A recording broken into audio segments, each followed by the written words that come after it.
So I'm the community director. My co-director is Ulek, who runs DevRel events. We have Jens from Hong Kong. He's a mentor in our Stockholm chapter. Amanda runs a very interesting impact startup called Adler, and Marina is an entrepreneur who runs consulting in Go Beyond 2030. Thank you so much for being here, and a warm welcome from Startup Grind Stockholm community, from all these amazing entrepreneurs and professionals out there. Magnus, you can say hi to everyone. Yeah, hi everyone. Thank you, Naimul. I'm a big fan, obviously, of what you are doing and of Startup Grind. I think you play an incredibly important role in the ecosystem, and I'm very excited to be here. And thank you for inviting me. Excited to have this chat. Brilliant. I would say, why don't we start a little bit before Antler? Let's talk about you a little bit. If you'd like to share some experience with the audience, like where and how the Antler started, or what were you doing before Antler? Yeah. So I guess quick about myself and then the early days of Antler after. So I grew up in a small place called Sande in Norway, which is farm country. So people who are tuning in from Norway and Sweden will know the type of location. Very very small place. Was lucky. I was reading a newspaper about the United World Colleges, which is this international school in the UK. I really recommend anyone who are teenagers or have teenagers to apply to that. It's an international school one can apply to and get the full scholarship to travel somewhere in the world and study with other great people, do the IB. So I did that, went back and did my military service. I was in Marinejegerkommandoen, which is the Norwegian equivalent to the Navy SEALs, before going to Harvard after that. And that was very exciting times because a lot of big, fast-growing companies came out there at the time. It was kind of the second wave of tech growth after the dot-com boom and bust. And most famous one that came out at the time, right now, obviously, is Facebook. But it was quite interesting when you have this little site where you go in and you know everyone who's on it, and you know they just have their picture, and you can kind of poke people. That was kind of the functionality at the time. And then just a year or two later, you have people popping out all across the globe that you knew way back. And, now there's 2 billion people on that platform. So that was quite inspiring to see how, rather simple technology, because at the time the technology was rather simple, can have a large impact on bringing communities together. And obviously Facebook has become a bit more controversial since then, but it's quite impressive, the kind of global connectivity it helped create. And I got very excited about tech at that point, and so I did more and more engineering classes towards the end. And when I joined McKinsey, I worked with tech companies all across the globe. Really enjoyed that. Before coming to Asia to be part of building my own startup called Zalora.com. Zalora.com, for the people who are not in Asia, you probably haven't heard about it, but it's the largest fashion e-commerce company in Southeast Asia. It's very similar to ASOS out of the UK, or Zalando, which some of the people listening probably have used. And we roll that out across a market here in Southeast Asia, plus Taiwan and Hong Kong. It's about 500 million people, so similar in size to Europe. Very fast growing because the digitalization and rollout of internet happened very much in parallel, but a challenging kind of journey in the way that we had to build a lot of the infrastructure. So if you build an e-commerce company, even at that time in Europe, you could get into logistics networks. Everyone would be able to pay with their bank card or their credit card. That wasn't really possible for a lot of our customers. So we had to build out logistics networks. We had to build up payment solutions. We had to do a lot of the groundwork to get it off the ground. But it was incredible once it started growing. And what ended up happening then was a lot of the people that had come to us and worked with us, this was one of the fastest growing and earlier tech successes in Southeast Asia. So a lot of the people who came in and worked with us would go and build other great businesses after. And so we had, our Indonesia leadership team left to set up Gojek. Gojek is now a $15 billion company, super app out of Indonesia.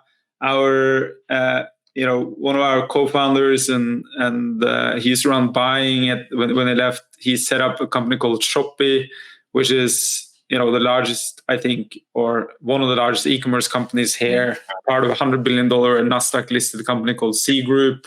Biggest robo-advisor is Excelora, one of the biggest marketing tech platforms. So there's like 6-7 really, really fast-growing decathlons to soon-to-be unicorns that came out of that company, and that is rather inspiring. So we thought, hey, we kind of know how great founder material look like. We kind of know a lot about those early challenges you have when you're building a business.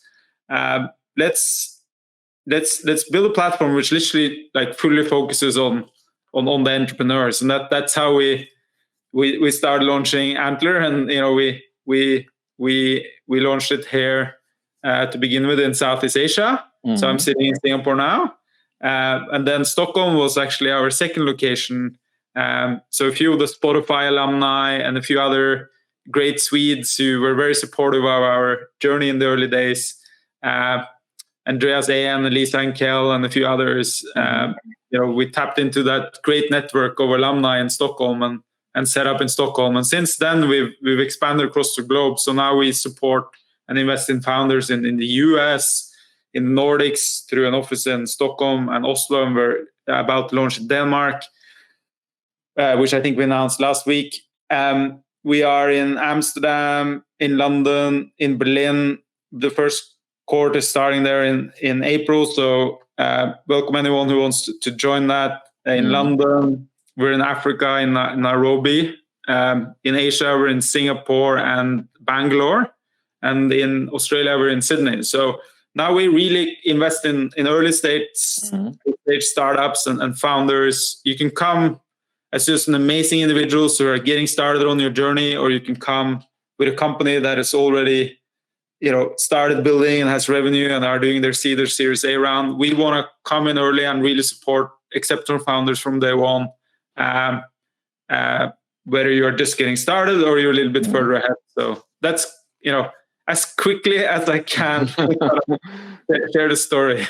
but that's very interesting. I think two very interesting points that came out, because you were saying that your own journey with your startup before Antler, how that startup became a learning ground for all the companies around or the ecosystem, and how it became a springboard for new innovations and new businesses. So I think that experience was a direct feed into the Antler concept.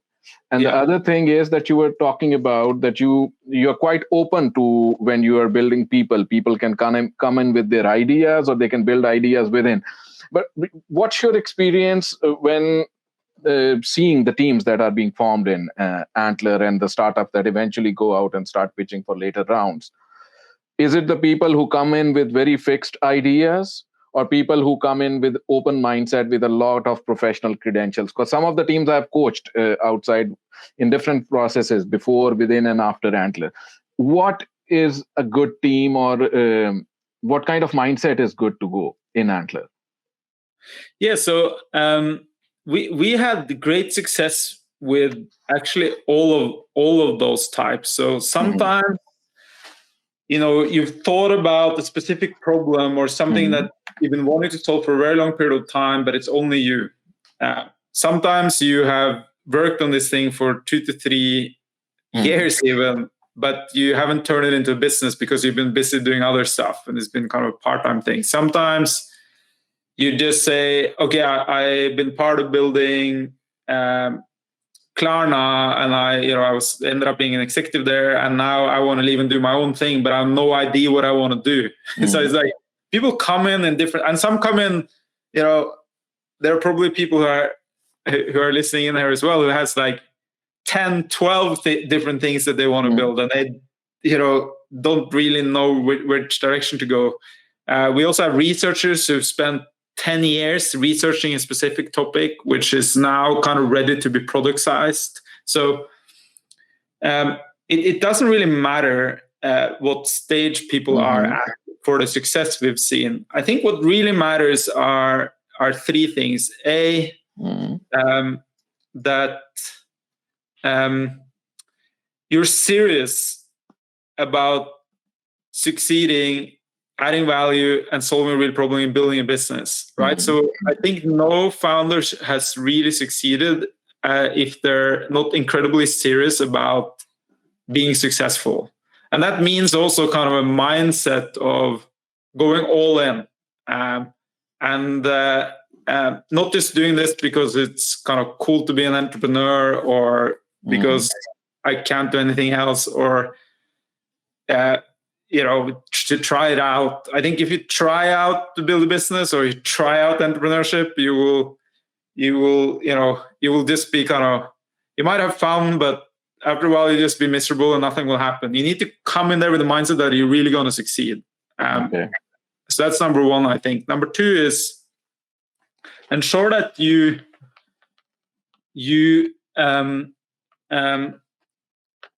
put the required drive behind it. And drive for me is twofold. One is passion, that you build passion. Sometimes you're naturally passionate about a specific area, and you have that passion coming into it. After a while, you build passion as you get more secure on the problem and the business model you're solving. But very seldom founders are successful in building something unless they're really passionate about solving that problem. So that's one part of drive. And the second part of drive for me is think about kind of pruning your skills to get things done and execute and move things forward. So that's the second part. And then the third part for me is like utilizing your strengths and knowing what they are, and applying them to your business, and then surrounding yourself with people that with different strengths than you. So these are the kind of three things that we are looking at, whether it's in an individual or a team, or a team that already had a business model. Like, can we see these three components? Because in the beginning, we're not, even the business model at that stage is less important, because it's going to pivot a few times. Might pivot a little bit, or it might pivot completely, but for sure that whatever you think about building when you set out doing it, it's not going to be the same. But if you're serious about it and you have this mindset of I'm not going to fail, you combine that with drive, and you combine that with utilizing your strength and gathering people around you with different strengths. It doesn't really matter what stage you're at when you come into Antler. It's a very long answer, but I think that's the essence of what we're looking for. No, but it's a beautiful answer, because I work a lot in advisory services and the advisory sector, especially the public sector, how that sees. Most of the advisory processes are still stuck with the idea description. So they kind of push entrepreneurs to focus very clearly on a long planning horizon for a very fixed idea, and then try to find what is the competition around this idea. So it's like a very single track view. While what you are saying is that this can go like bzz. It can go anywhere as long as you have energy to go anywhere. So if you can have your energy commitment, and as you're saying, if you can bring your strengths and passion and execution into it with a team and being open with. So I think this is a complete different perspective to traditionally how entrepreneurship has been seen. So I think that's amazing. Yeah, I agree with you. And I want to add another point that you made there, which I think is very succinct, which is, and anyone here who's building something, or anyone who's listening in who are advising startups, I think one should be very careful with listening too hard to experts, right? Like you should listen to the questions they're asking, and you should listen to their advice, but then you need to internalize that, because you should know your own business better than anyone else, right? And I think that, so for example, as an advisor, I think it's important to come with strong opinions, but also say, hey, this is clearly just coming from me, and you need to look deeper into this, because you know the business area much better than I do, A. And then B, I think the more you talk to very successful founders and startups, you feel by asking the right questions together, you can be a better advisor than trying to come up with the answer. So, for example, if you and I, Namol, were talking about launching a new business together now, and we were discussing a specific business model, I was having a discussion on, what is really the problem, where is the customer, what will be the top 100 most likely customers, what is the solution they're using for this today versus what we're coming into, having that type of conversations instead of you kind of interviewing me and getting my opinion.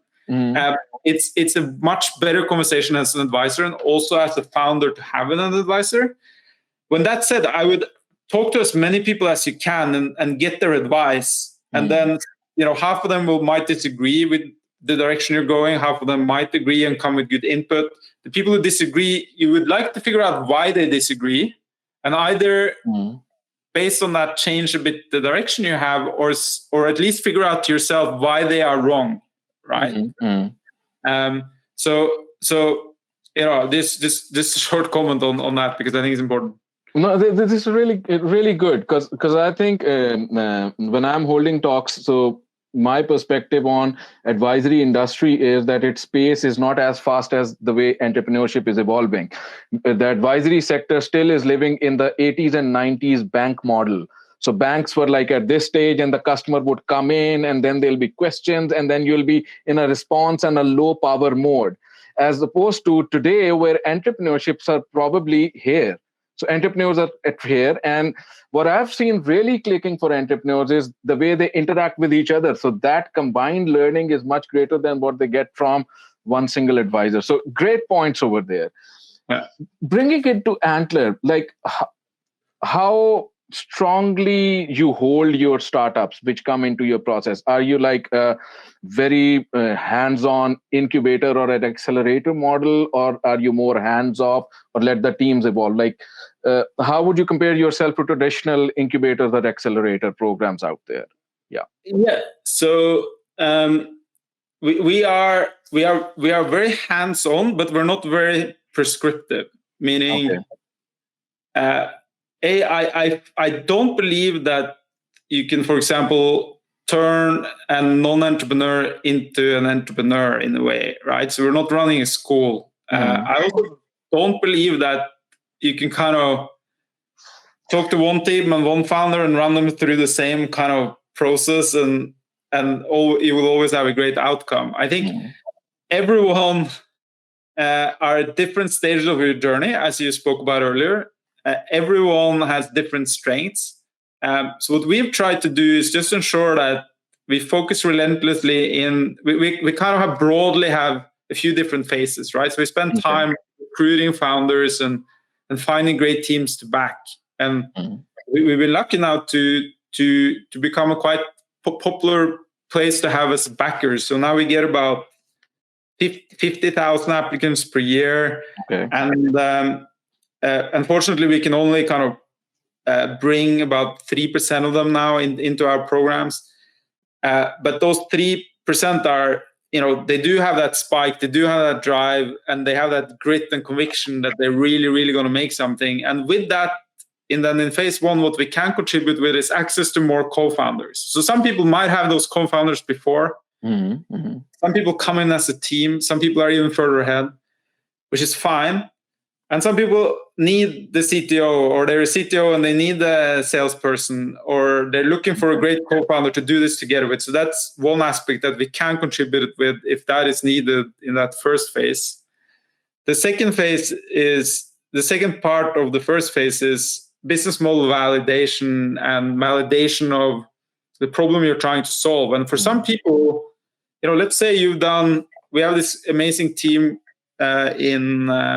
in Sydney, for example, which is it's an AI on the edge team called Salient. And one of the founders had worked 10 years on this specific problem and knew he was going to build this. It's literally a great algorithm for removing noise of images so you can reduce the upload, the amount of data you need to upload to the cloud to do machine learning. So he on the business model validation there, it's much more about getting smarter around this great solution and figuring out what problem is it solving, which markets would you enter, how do you commercialize this, right? So that's one way of doing it. Other times, people come with 4 or 5 different ideas and they want to push them forward with a set of 6 or 7 other potential co-founders and figure out which one of them are best. So that validation process is very different for each team. And then after that, we decide who are ready to get invested in, and we'd like to invest in all of them if we can, and because that just means that we have access and we found amazing people who are on the way to do something great, and then so we try to do that, and then after we've invested, we focus really on 2 things. A is creating momentum to ensure that product gets to the market, create revenue, grow kind of globally if you can. We have a great kind of company out of Stockholm called Skycraft, which has expanded now across Europe. We have a number of others out of Stockholm that we help kind of expand globally, and we will focus on that momentum side of things, combined with getting access to other great investors. Because if you can combine, we don't want to be monopolistic as a cap table. Like we can combine Antler's platform with Crandum's platforms or Northzone's platforms or Atomical platforms or Sequoia's platform or other great VCs out there. That is very beneficial for the founder, for Antler, and so on. So it's a long way to answer your question, and just again trying to say a little bit about how things look like, but very shortly, no, we don't have a very structured and rigid framework, but we have some kind of phases that we work on, right? But the journey for people are very different depending on where you are. And then the academy's kind of schooling side of this is that we do a bunch of sessions on like growth marketing, legal stuff, fundraising, and then whoever wants to join that can join that. If you're already a great growth marketer, you shouldn't sit and listen to me or someone else speak about growth marketing, because you could hold a session yourself. But a lot of people would benefit from that. So that's more or less how it looks like. That's the pre-seed investments. And then we do also direct later stage investments. So that's like any VC does. So you stick along with some of the startups that go out of your process. Okay. We'd like to back all of them till Series C if we can. Okay. Very interesting. How long is this process from the day an entrepreneur or team enters to a day where they're pitching? Like how long? Is this a consistent length of a process of a cohort that you'd say? Is it consistent across countries, or do you vary? Is it one program that you run or different programs? So sometimes we invest direct like a normal VC. In general, the program I just outlined does take about 6 months. But the investment happens after 2 to 3 months. So half of it is kind of focused on great co-founding team, great business model validation and solving a real problem. And half of it is focused on creating momentum and getting great investors on board in the in the seed round, basically, or some people go direct to pre-series A. So that's on average. But we know as a fact, and as we spoke about already, that some some companies it goes on this rocket journey. In which case, it all goes much, much faster. Okay. And some companies are off to a bit of a slower start. So I think a great company that IPO'd last year, Airbnb, is just a great example of that. A year or two, not really getting any traction, and then working with Y Combinator and still kind of not really seeing a ton of traction. And then suddenly they figured out a few of those things that stopped them from growing, which was, one thing was creating mutual trust, right? So that the ratings of the host and the customer. And the second thing was payment, that people didn't really like to kind of, hey, Nabil, can I stay on your couch? And then when I woke up in the morning, I have to give you a bunch of cash. So it just feels awkward, right? So they figured out what some of those barriers to growth were. And when they fixed those, then suddenly, bang, they took off. So we see both examples where it takes a little bit longer or it goes much faster. So again, we just have a general framework. We just want to support the best teams the best way we can and not get stuck to a framework. But in general, that's kind of the average journey looks like that. Okay. Very interesting. And if someone wants to come into the Antler universe, so to say, and you said there are like 50,000 applicants annually now with a percentage which is close to Ivy League. So Ivy Leagues are operating in that domain, that so many applicants are coming and then so little get in. So 3%. Is it that you have very defined markers when people can apply, or do you have rolling applications throughout the year? What works best? So we believe that it's somewhat advantageous to have more people starting on the journey at the same time, because that gives more access to co-founders and more access to people to validate your business model with, and so on. So in general, in most locations, it's like twice a year or 3 times a year, and you can just go on our website and get it done. So the maximum amount of time. But then also, if you happen to apply a little bit late and it's kind of we're 2 weeks in or something, you can still come in. So worst case scenario, in most locations, you have to kind of wait 5 months or so for the next thing to start. But when that said, as I mentioned, we just want to back great people. So there aren't any kind of that's the average again, right? So if you go on our website and you apply, that's what you can apply for. But hey, I'm available on LinkedIn, Twitter, a bunch of other places. All our partners are. If you're getting started now and there just doesn't seem to be a way that we can support you through our normal structure, then we invest outside of the cycle, and we're super happy to kind of bring you on board. So if it's very urgent to get started, then we obviously always make exception for great founders and teams. Brilliant. You also launched a program called Restart the Future. Can we discuss that a little bit? What was the thinking process, or why did you start that beyond the current core programs that you run? Yeah, so I mean, all credit to that should go to our Stockholm crew, Anders, Oscar, Livia, and the rest of the team. It's amazing what they did there.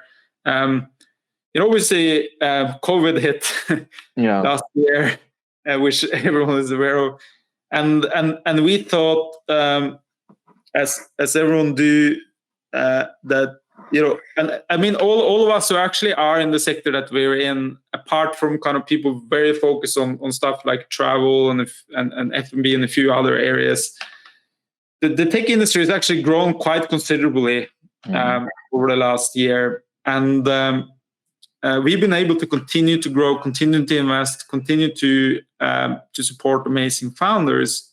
But a lot of the rest of the world doesn't look like that, and a lot of the rest of society doesn't look like that. Like people have lost a bunch of jobs, people are losing lives, people are, and in some countries where we operate, losing your job means you don't have money for food, and it can mean that whole families kind of fall apart. So we thought, okay, we need to do something related to our core where we can be helpful, and we did one thing called the Global COVID Drive, where we basically looked at founders and companies who were solving things related to the crisis. We ended up investing in a few companies there. One is called Breathonics, which just finished clinical trials and are now actually active, trying their solution at the Changi Airport here in Singapore. It's a 60-second breath COVID test.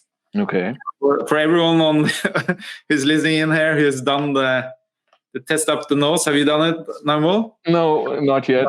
Not gotten to that stage. I've done it about 25 times, and it's very uncomfortable. And it doesn't take anything from 8 hours to a couple of days. So this 60-second breath test is I think groundbreaking for opening up the world to be somewhat similar to what it used to be before. So that's just one example. So we did this thing globally. I think the Stockholm team with Restart the Future wanted to bring together, VC ecosystem, corporate ecosystem, government, anyone who's interested to just make a push for having more people start companies that can hire great people and solve some important problems that obviously are still very visible. And at the same time, create jobs and contribute to GDP growth and be part of the path to recovery. And I think it's great, the coalition of companies that came together and so on to do that. And we've done a lot of other things like this in other locations, but very, very, very excited and proud to see what Oscar, Livia, and Anders has done there with the rest of the team. And obviously, we're tremendously happy about the partners that have come on board to support this, because this is a joint effort. I mean, Antler is a small part of that. So excited to do that. Great. And by the way, let me add to this. Sorry. Yes. Like now is the time, right? For everyone who's here, who is building companies, fantastic, because now the world needs people like you to innovate and create growth. And for anyone who's thinking about getting started on that journey now, it's the best time ever. And if you had an obligation to succeed, or if it was important for you to succeed about a year ago, now you have an obligation to succeed, because society needs people like you to create that new wave of growth and solve some of those important problems. And I think in some more developed countries, like Stockholm and like in Singapore, you don't see it so close up. But I mean, there are hundreds of millions of people across the globe who lost their job. Millions of people dead. It's we need innovation and growth now, because the current growth we've seen in the stock markets and so on, that's just quantitative easing and not underlying fundamental kind of growth of the economy. And obviously it's also somewhat unequal growth, right? Because the people on the top is actually anyone with access to capital has benefited a lot, and the people without access to capital are left where they were, or even lower than they were prior to COVID. So I think it's very, very important. Okay, I think very, very, very interesting thoughts there. Antler is now expanding in several locations, and even with Restart the Future, you have gone deep into creating partnerships. And you're saying that it's important for the society to move forward with new solutions. We are seeing entrepreneurs going from business to entrepreneurs to now a change maker model of an entrepreneur, that you come in with change making solutions. Studying different markets that you are in, what do you think is the ecosystem ready for the new entrepreneur, or are the ecosystems generally weak? Because you are in several different ecosystems right now. What are the learnings there? Where is it that ecosystems need to step up to kind of drive entrepreneurship activity forward? So I think it's interesting, right? Because we operate in very advanced ecosystems like San Francisco, New York, London, and so on. Stockholm also, I'd say, to very kind of new ecosystems like Nairobi and some of our Southeast Asian markets. But the thing is, in kind of very new ecosystems, there's a lot of white space and opportunities to solve a lot of big problems, right? So that's a bit of an advantage there. And global investors and capitalists become more global, so you can typically also get more access to capital.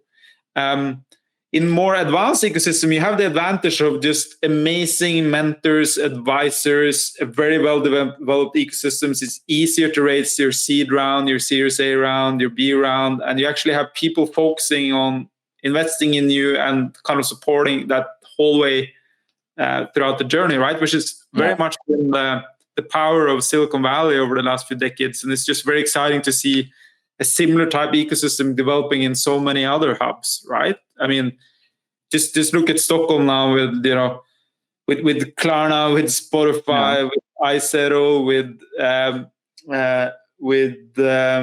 Minecraft and Skype, and like it's just there's so many alumni there who can support new aspiring founders. And the great thing I think with entrepreneurs is like in general they want to help the next generation, and they not only with their own time, but they also want to deploy their own capital in there. And if you combine that with the amount of capital being raised, I think, for example, in Stockholm, was it last year or the year before, EQT, Crandum, and Northzone, I think, all three of them raised like $500 million funds, which it will be deployed across Europe. But so there are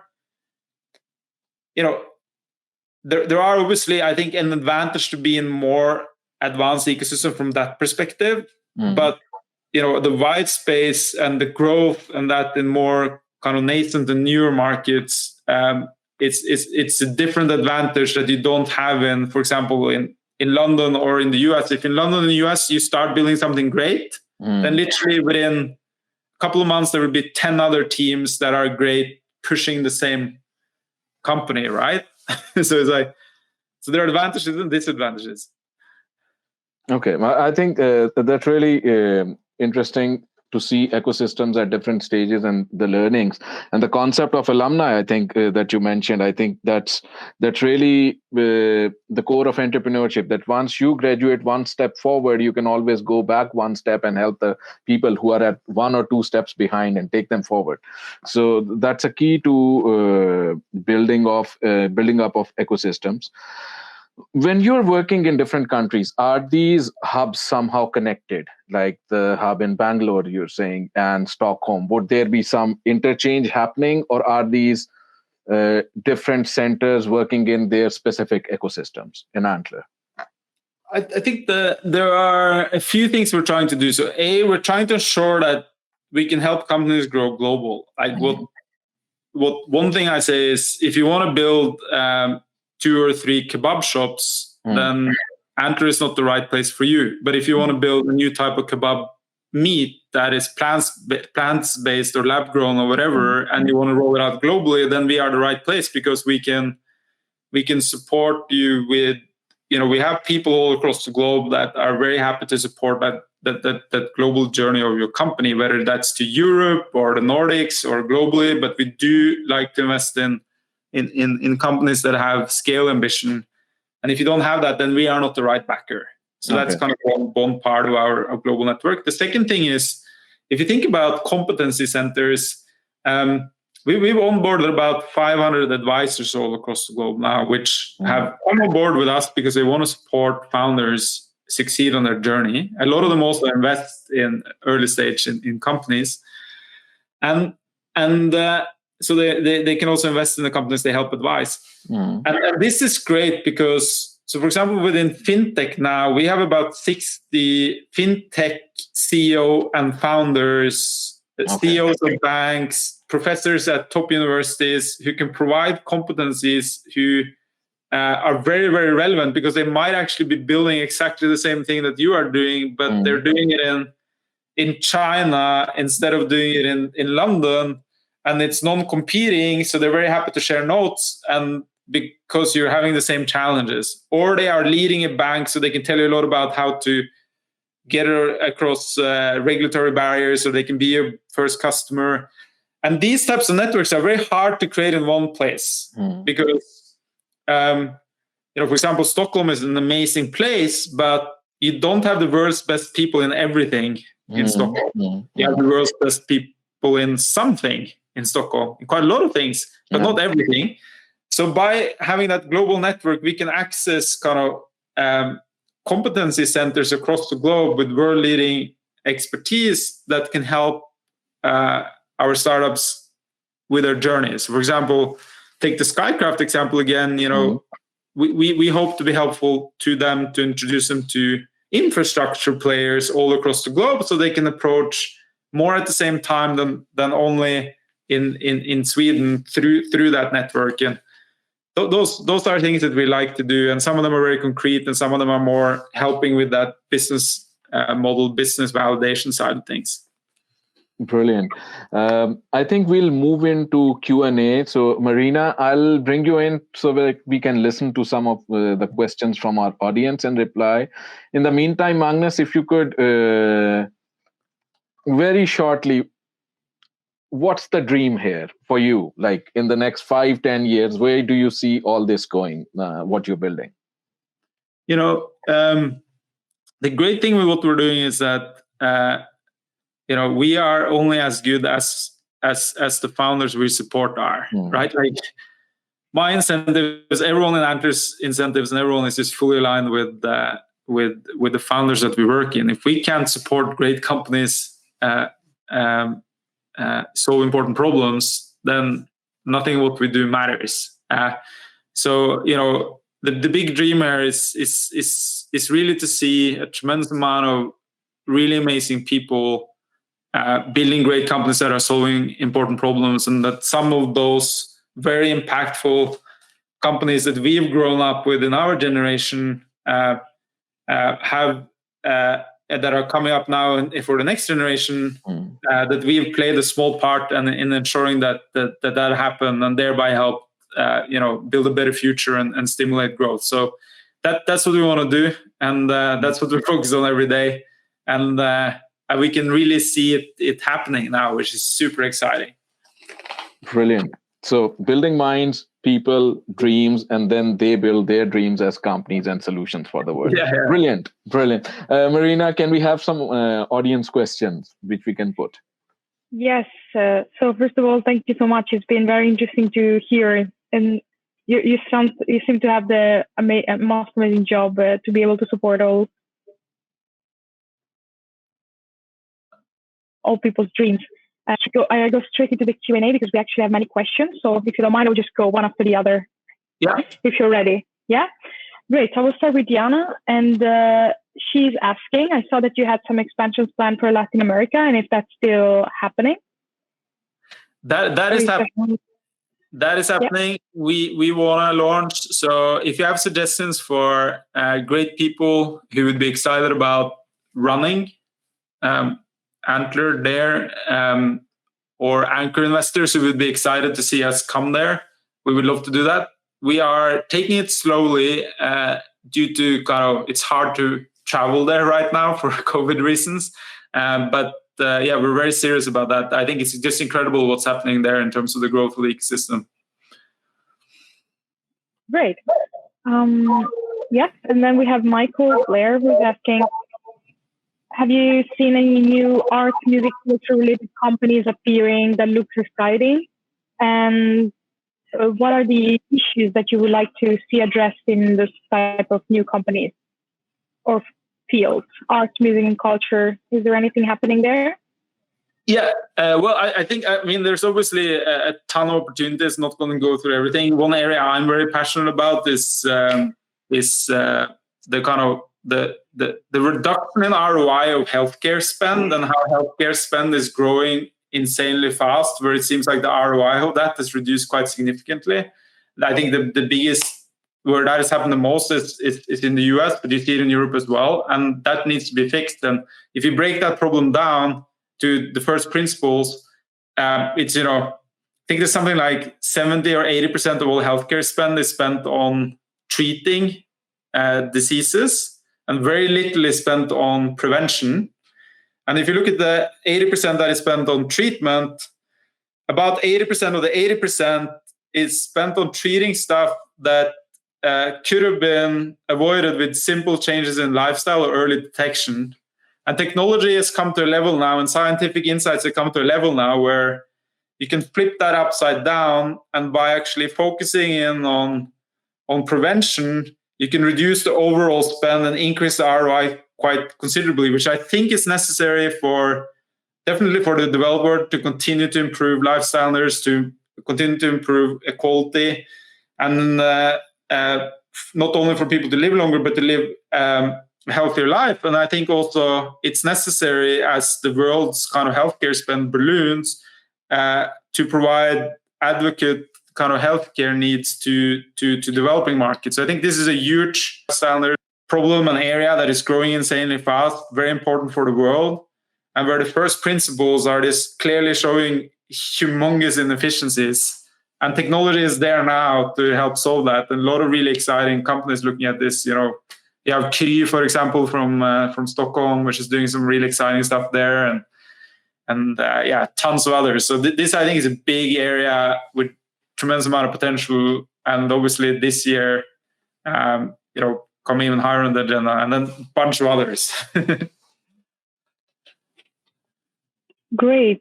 I will just move to Monica's question. She has two. One is a follow-up to what Diana asked, and she's asking, is there any place in Latin America that you're looking at specifically, or is it anywhere? She seems to have contact in Brazil and Mexico. Well, so we're like for us, really, there's three things we look at. Is there enough access to great founders? And if there aren't kind of big enough there, can we get people flying in? Make it, enough people make great co-founders and so on. I think there are a lot of candidates in Latin America for that. Second is we need great people to lead it. So we want to ensure that the next person we bring on board to help run a new location is better than all of us that are here already. And then third, that there's some interest for us on the capital side to come in, because obviously we need capital to invest into the startups we want to build. So we're looking at the number of locations. Obviously, I think the biggest ecosystem there now is Brazil, very fast growing. Mexico is very interesting. And then a bunch of the other countries is also, has a very interesting ecosystem. So let's see what ends up happening first there. Awesome. Okay. So that's up for grabs, so to speak. And Monica also asked if you can articulate a bit more about how does the Antler model works when it comes to the percentage you would take in exchange for all the support you give, and how big of a team would you need to accept? We heard you say that you help building the team, but is there any more details that people can have on this? Yeah. So it varies a bit by country. Due to kind of living costs and other things, and also, as you know, for example, valuations of companies in the US is quite different than in some other markets, so it varies a bit. Ultimately, we try to be, quite similar to what are the market standard for the best early stage investors out there. So it's somewhere between, I think in Stockholm now it's I can't remember the exact numbers, but it's something like 105 or so thousand euros for 10% equity. If you go to our website, there's some information on it, and then just shoot me a note if you want the exact details. All right. It's somewhat similar to one where you end up in at the end. Yes. So, and then Fabrice Marshall's asking, how important is it for Antler to have voting rights in the new venture? Are equal rights enough regardless of the percentage? Yeah, so we try to be very as founder friendly as we can be in our terms and contracts. There's actually, before you join the program, you get kind of very clear outline of how it looks like. It is a little bit different from country to country, but very founder friendly. And we don't want to. The thing with us is, right, we just want to be a minority investor in your company. We typically won't take. Sometimes we start investing a bit more, and we might kind of get to 14-15% or so if you want to take more of our capital. But with that, we don't want to exert too much control. The only thing we want to do is ensure we have a fiscal responsibility towards our investors. So we just want to ensure that the investment is secure, but it's your business. You run it. You own 90% of the business. So it's very little restrictions set on that. And there's also no kind of weird super pro ratas or preferred stocks or anything like that. So it's very, I think I think it would be hard to find kind of more founder friendly terms in that sense. And obviously we're always open for feedback if you think so. And we have made some adjustments to make it even more founder friendly. And then what I think we have done also is adapted more locally, because, for example, the laws in Stockholm are quite different from the US, that are quite different from Singapore. So there's just some things that make sense in the US that doesn't make sense at all in Stockholm. Right. Okay. Interesting. Yeah. So that's good to know that that's the attitude and the intention. And yeah, thank you for sharing that. Yes. So then we have a question for Julian Ferrero. He's asking, how hands-on are you with helping a team that you maybe believe in to find the co-founders to actually be, fully solid? Are you hands-on in suggesting co-founders and matchmaking people or teams? Definitely. So, for example, normally we have somewhere between 70 and 100 people that join us at the same time. So if you're one out of the 100, there will be 99 other people there with very different spikes. And they are also part of the top 3 selected. So it's great people. So we have that group. Then in Antler, we also have an internal marketplace for talent. So if you don't find it within the 100 people, we have, I think there's another 500-600 at any point of time from our global pool. And then if in that community you can't find the right person, we just go searching, right? Like we leverage your network, our network, see if we can find someone.